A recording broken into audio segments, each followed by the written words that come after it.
but they are the practical ways that how FPGAs and programmable chips implement the combinational logic. Okay, so if you recollect, how the combinational logic Boolean expression actually we have seen that the combinational logic can be described through you have the product of some term or sum of product term. So to realize product terms you need AND gate. To realize actually some terms you need OR gates. So we can actually use a combination of AND and OR with some programmability built into them to realize actually combinational logic. That's what we are going to see now, using some kind of ROMs, some kind of programmable gate arrays, etc.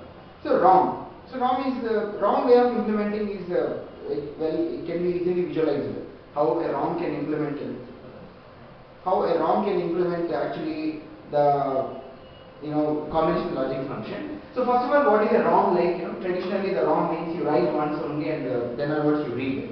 But a ROM can be two types of ROMs, like one-time programmable ROM means it is strictly one-time programmable.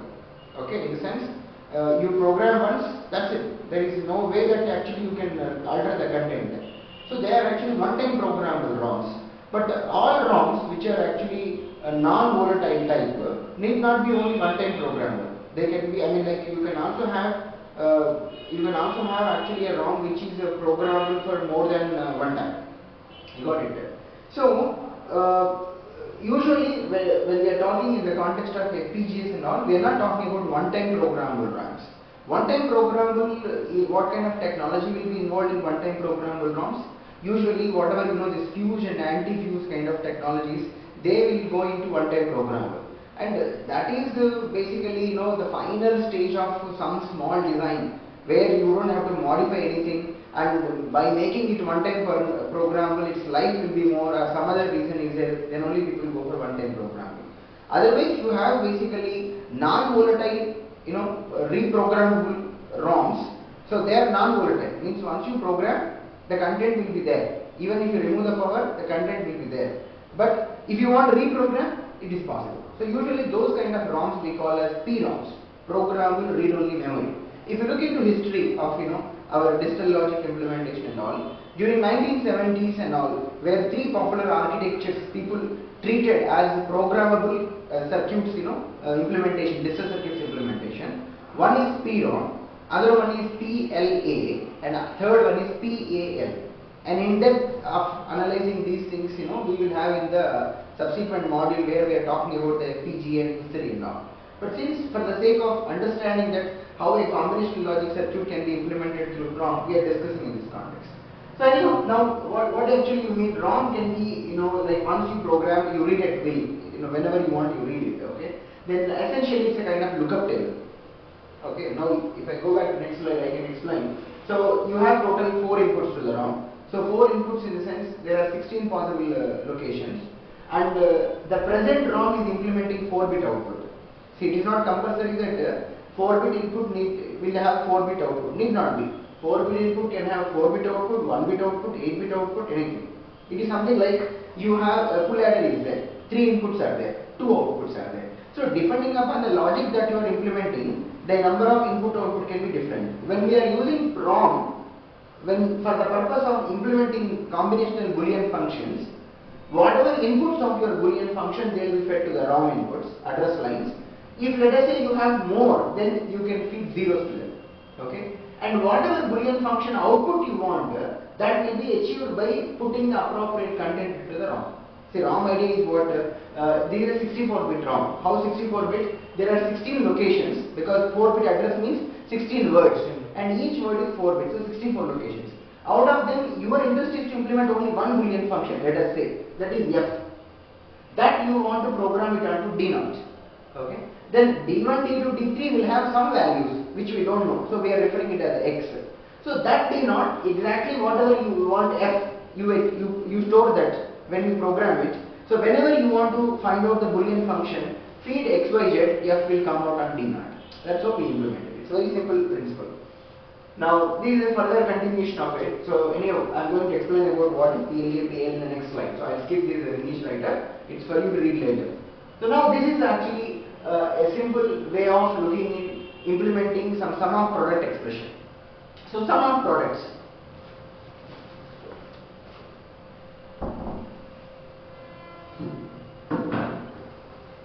So when you talk about actually sum of products, you know that first you are going to realize the product terms, then you are going to realize the sum terms. So these are the product terms, the end plane which you have to realize actually product terms. And those product terms, once you compute them, you will find sum of them. So that's what I mean by sum of products. So obviously one can guess. So if you want to make out basically product or sum, so product terms will be sum terms will come first. So means right from the input literals. So we use actually one word which is formal word in digital circuit theory, that literal. So A is a literal, A bar is a literal, B is a literal, B bar is a literal. So total that from literals first you will have R planes, I mean R gates, then you will have AND. So now let us look at here. What are the permutations and combinations you can have? A PROM is simply you have actually fixed AND plane and programmable R plane. Yes.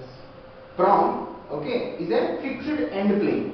What I mean by fixed AND plane? See, this AND gate is going to have permanent connections over here. Got it? So usually when we have PROM fixed AND plane, each AND term would realize basically one what is called min term. So recollect our usage of min term, max term. A 3-variable Boolean function is there A, B, C.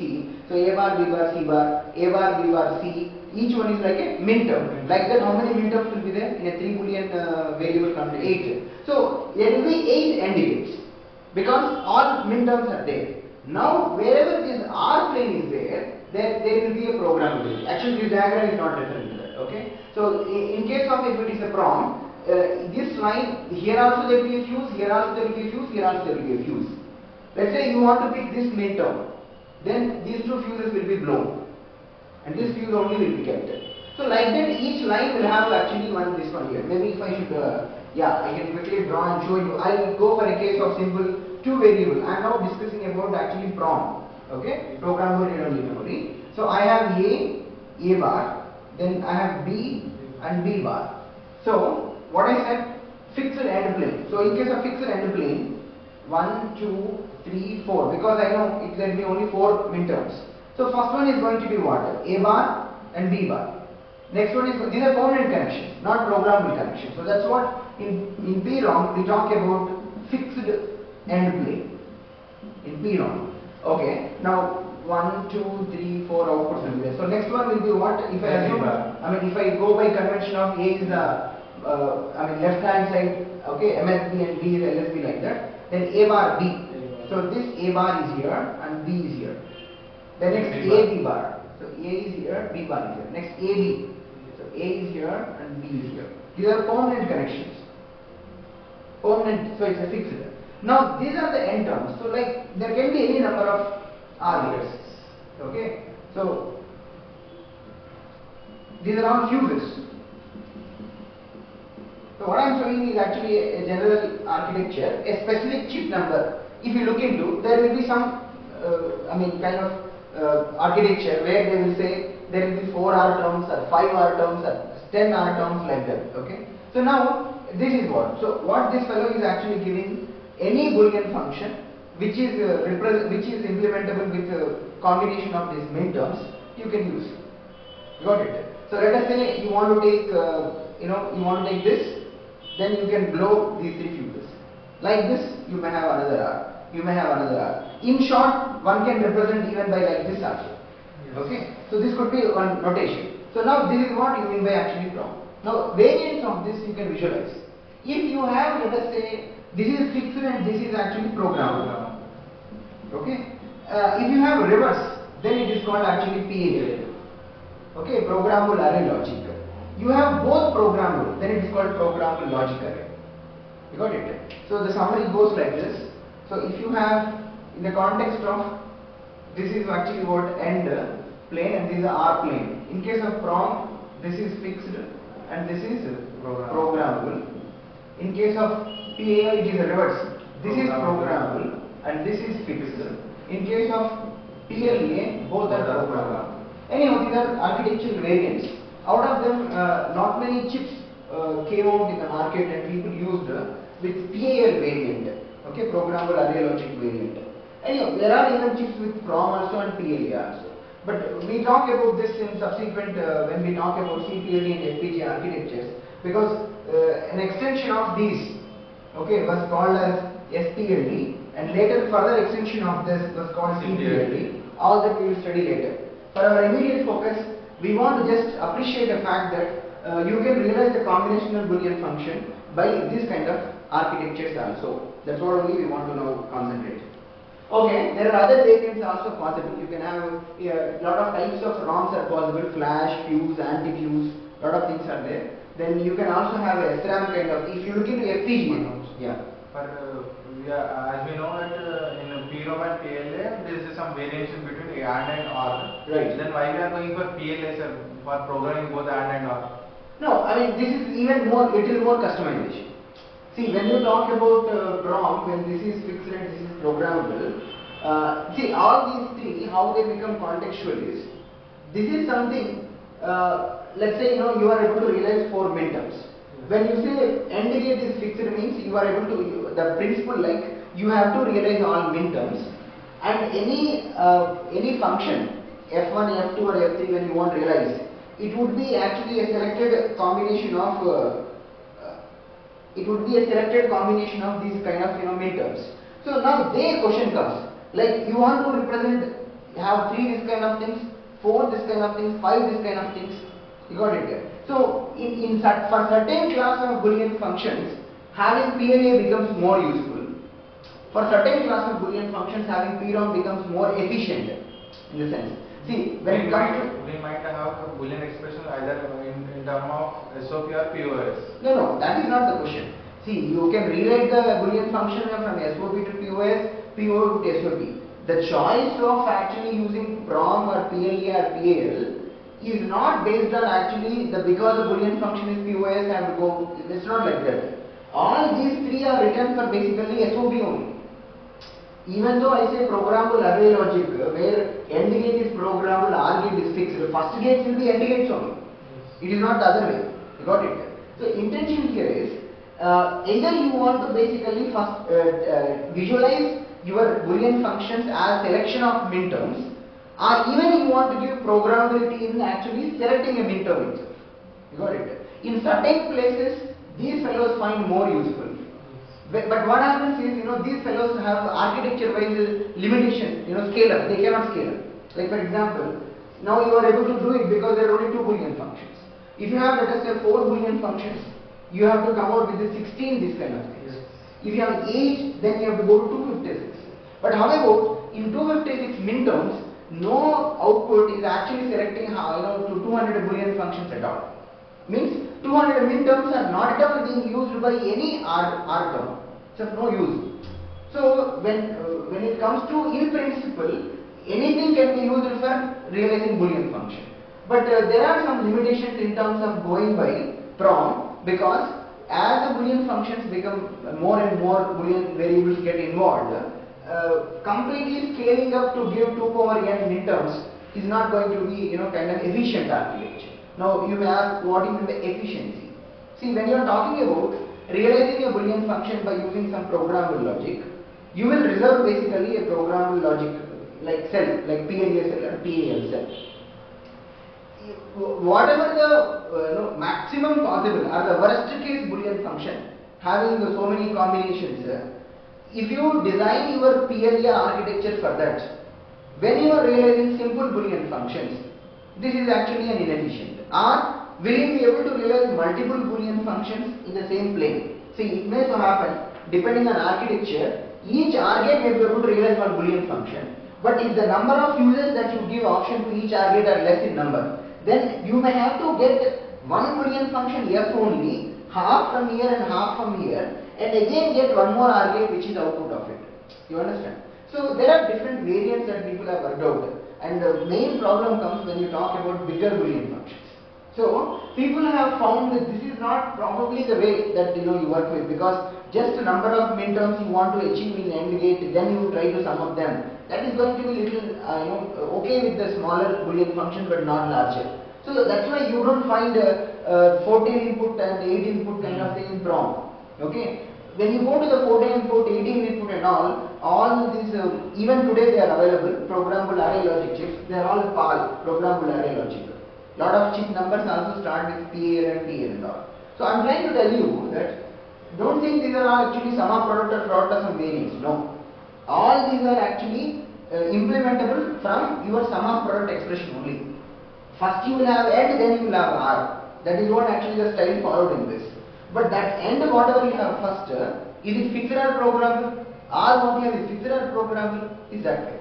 You got it? Both programmable is a very ideal. Because if both programmable is there, given less number of end and less number of R, I will be able to realize a Boolean function. Why?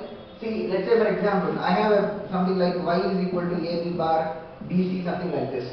If both programmable is there, simply I will take this AND gate, first AND gate. A b bar, wherever both programmable means what? I have fuse here, fuse here, fuse here, fuse here. Yes. To realize a b bar, wherever I need to keep fuse, wherever I need to blow, I will blow. Simple for me. So this straightforward I achieve by one term. This straightforward I achieve by one term. So I can just take a R of it and get it. So having PLA is the most ideal, but that calls for a cost. So there is a compromise here. So people have tried this one. Okay, that's good. Anyhow, this calls for altogether a different kind of theory if we have to get into the kind of giving effectiveness of a programmable architecture to realize the general Boolean function. If there exists always a trade-off. When you aim for very worst case Boolean functions, then when you are implementing smaller Boolean functions, lot of area will be useless. In the sense, the area will be there, but you won't be able to use it. In the sense, see, let's say you have AND gate, and this is assumed this is 8 variables are. So 16 such literals will come. 16 fuses are there. You got it? But let's say all Boolean functions that you are implementing are only having 2 literals like this. Then it's a kind of, what we're trying to say, effectiveness is lost. So that is altogether a different theory to describe about when you have a programmable logic, how effectively you are able to realize Boolean functions.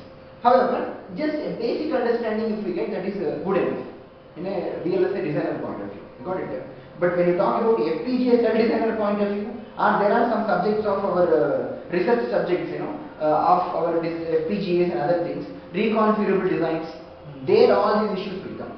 How efficiently you are able to design a reconfigurable cell or FPGA cell so that it can give capability of realizing the variety of Boolean functions. At the same time, it takes lesser area, lesser hardware. Okay. Anyhow, our understanding here is to get a feel that what is the basic architecture principle in them. You got it? You get good number of diagrams on web. For one chip, I forgot the number, GAL, some number will be there, V22, V10, something like that. Okay, it's internal architecture and all, and so many MTech courses also, they take that particular chip as a case study, and one of the chapters describes what is inside there. Point is that is actually PAL, programmable array logic. Okay, maybe in that particular session where I am talking about the FPGA CPD architectures, I guess I have a slide which is going inside of PAL and explaining that. Okay. Now, these all we will talk later. These are related to other memory. Even though if you look into that today's FPGA now, we are going by the concept of ROM programming only. That is lookup table ROM only, but that is not actually what is called non-volatile type. That is volatile type only. But functionality will be same. Like FPGA, it is SRAM. That's what we are talking about. SRAM. An SRAM, which is a memory only, is used to realize basically a Boolean function. So when you power on and program your FPGA bit 5, the lookup tables hold the combinational Boolean functions. You got it? But once you remove the power, content is lost. It's okay. As long as whether it is a principle of PROM, okay, non-volatile type, or using SRAM volatile type, the principle of using a memory to realize a Boolean function is very, very simple. So I want to ask one question here and see how much you are able to grasp this principle. Let's say you have a Boolean function, 5-input Boolean function. What is it? F is equivalent to, okay, let me just call y is equivalent to function of A, B, C, D, E, all are these Boolean functions. Okay, and I have, let me erase this part, I have a 4-input lookup table. I have a simple 4-input lookup table. This is a 4-input lookup table. Since it is 4 input, I can say A3, A2, A1, A0. A typical Spartan 3 FPGA Xilinx, if you see, you will have this architecture, and let's assume this is a Y. So now these are all the cells that I have. I have one 4-input lookup table, another 4, like that I have so many, thousands, this one. So how this will be realized? It is quite possible that you can have Boolean functions of more than 4 also. And you want to use this memories only. Then how, can you make any guess? 2 memories. That's it. That's it. See, after all, this is able to give actually 16 by 1 configuration. This is able to give a 16 by 1 configuration. You need actually 32 by 1 configuration because 32 possible combinations are there, and out of 32 combinations, what happens to one Boolean function you have to describe. So you need a 32 by 1 ROM. So by using them, you will get it. Maybe what you can do is this A. When A is equal to 0, this output will be selected. When A is equal to 1, this output will be selected. Rest of all B, C, D, E are given to both the blocks. You got it? So, I mean, in a lookup, in a truth table kind of thing, if this fellow is realizing the first 16, first 16 combinations in truth table, then next 16 are actually realized by this. That's how it happens.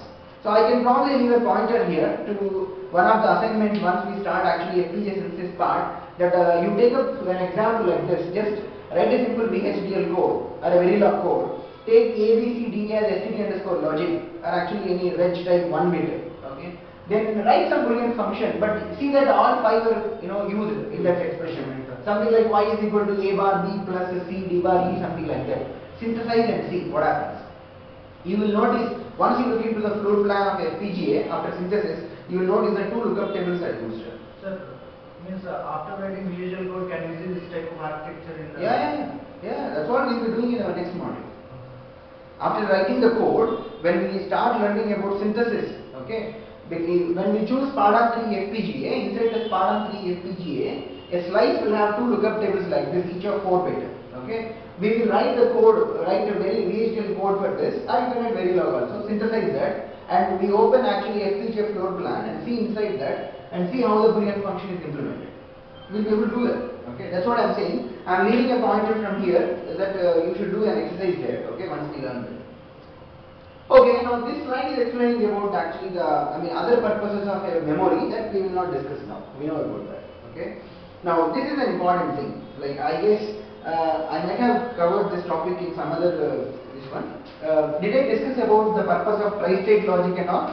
Oh, okay. Then okay. May not be for this batch. Maybe for some other batch. I discussed it. Okay. Now point is like in digital, you know that logic 1 and logic 0 are represented by 2 voltage levels. How about 2 gates output is shorted?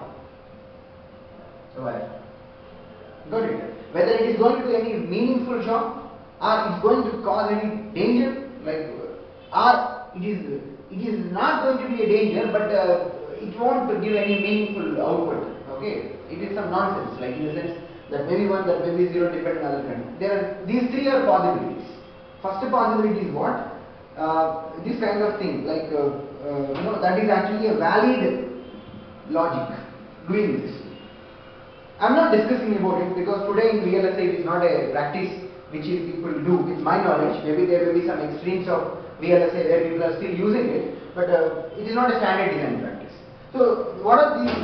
Connecting 2 outputs, and it is also giving a meaningful functionality is there. It is one of the design styles that people do in some logic families. Remember what are logic families? We discussed RTL, TTL, TTL, okay? So I'll just give you pointers if you want to read later. So this is actually called wired AND and wired OR. Means there are some techniques by which 2 gate outputs you short and take 1 output that gives an effect of as if there is an OR gate implemented with that connection. That's what you mean wired OR. Okay. So it is not a usual design practice. So we will not do this. Okay. There is at least to take FPGAs and standard ASIC synthesis and all. This is not a supported style. Point number 1. Point 2. The second possibility is what? It is basically an invalid thing. But this invalid thing can lead to 2 possibilities. 1. There is an electrical damage. By connecting this, you can expect an electrical damage to be there, but there is no still damage, but it's of meaningless. You got it? So that's what you mean invalid. So what is electrical damage? See, you are basically connecting the logic. Let's assume this is logic 1, which corresponds to 1.2 volts. This is actually logic 0, which is 0 volt.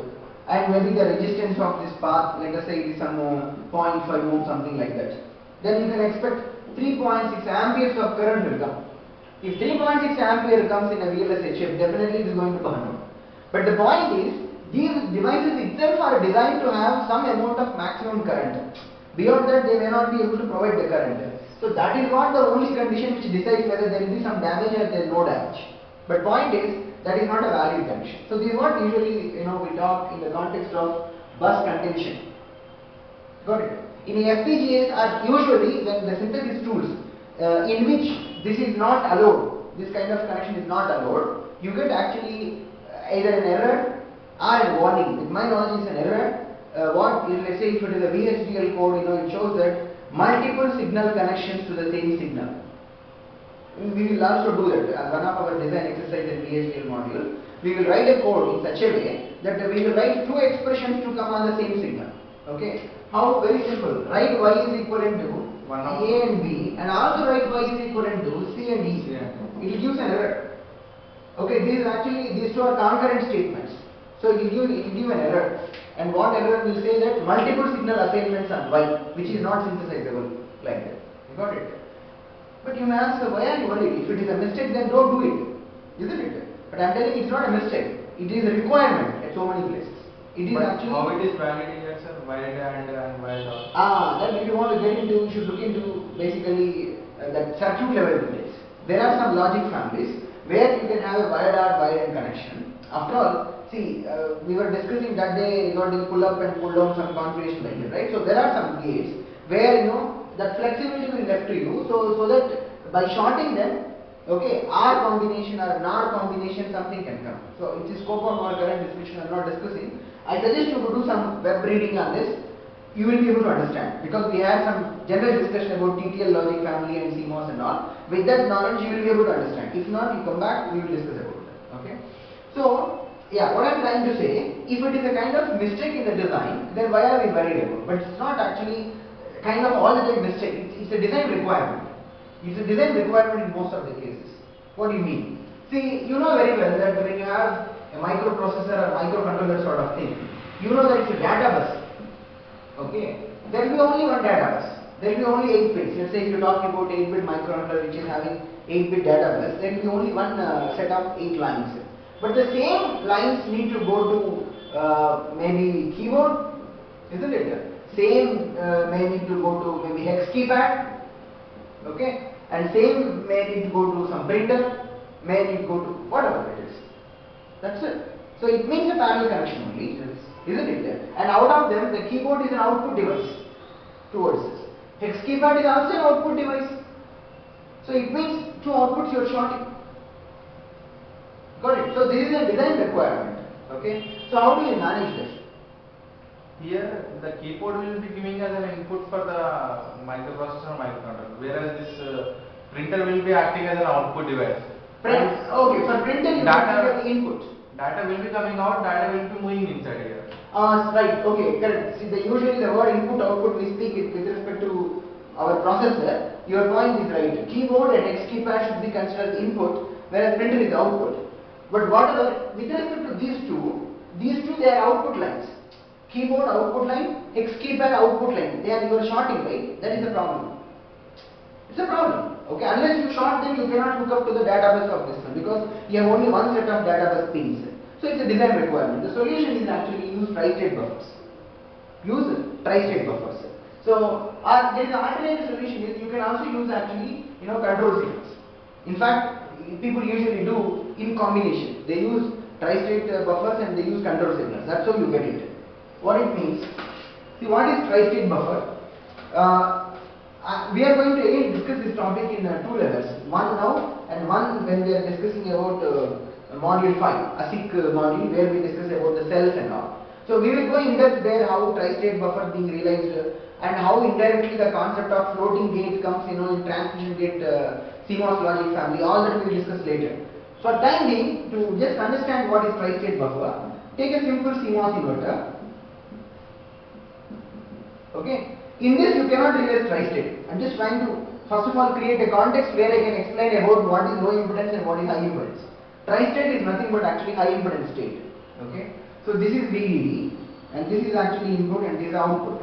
So for one combination of input, let us say 0, then you know there is a short circuit exists like this. So output is actually going to VDD. This path, whatever this path is there, which is of smaller impedance, so it's a low impedance. You got it? Same when you give 1, it takes this path. This path will not be there, but this path it will take. So now it is seen to ground. It is also a low impedance node. You got it? Low impedance and high impedance. Low impedance in the sense, low impedance indirectly tells that the capability of more current sourcing or sinking. You got it? See, this is also low impedance point in circuit. This is also low impedance point in circuit. Okay. Since it is low impedance point in circuit, it is able to drive more and more amount of current based on your requirement. Since it is a low impedance ground in your circuit, it is able to sink all that current to discharge your output capacitor. You got it? And these words are actually used in a very precise way, and they become design criteria in analog VLSI design. Because in analog VLSI, as we were discussing in the beginning days of this module, you are not just only concerned saying, okay, one command, one is going to all the design modules. It's not like that. Because you remember how we are able to live with an abstraction of 1 and 0. Maybe I can expect answer from you now. How you are able to say, okay, 1 means okay, 1 AND gate 1 is driving, another 4 AND gates coming. That is under some electrical constraints being met, isn't it? We know pretty well when 1 you are implementing, it could be anywhere between some 1.2 volts to 1.8 volts something, and as long as you are not loading more, I mean you are keeping the load only less than fan out, and you are also fanning also is being considered. So under some electrical conditions, your digital gates is going to work ideally, isn't it? In the sense 1 will be 1 only, 0 will be 0 only and all. And when we go to our CMOS logic family and all, we will be talking about something called restoring logic and non-restoring logic. That is also one of the ideal conditions only. Just forget about now, I will explain that. So there are so many ideal conditions. As long as your digital circuits are working under those conditions, ones and zeros are happily taken granted. But in analog it's not like that. 1.8 if it goes to 1.7 also, in analog it is a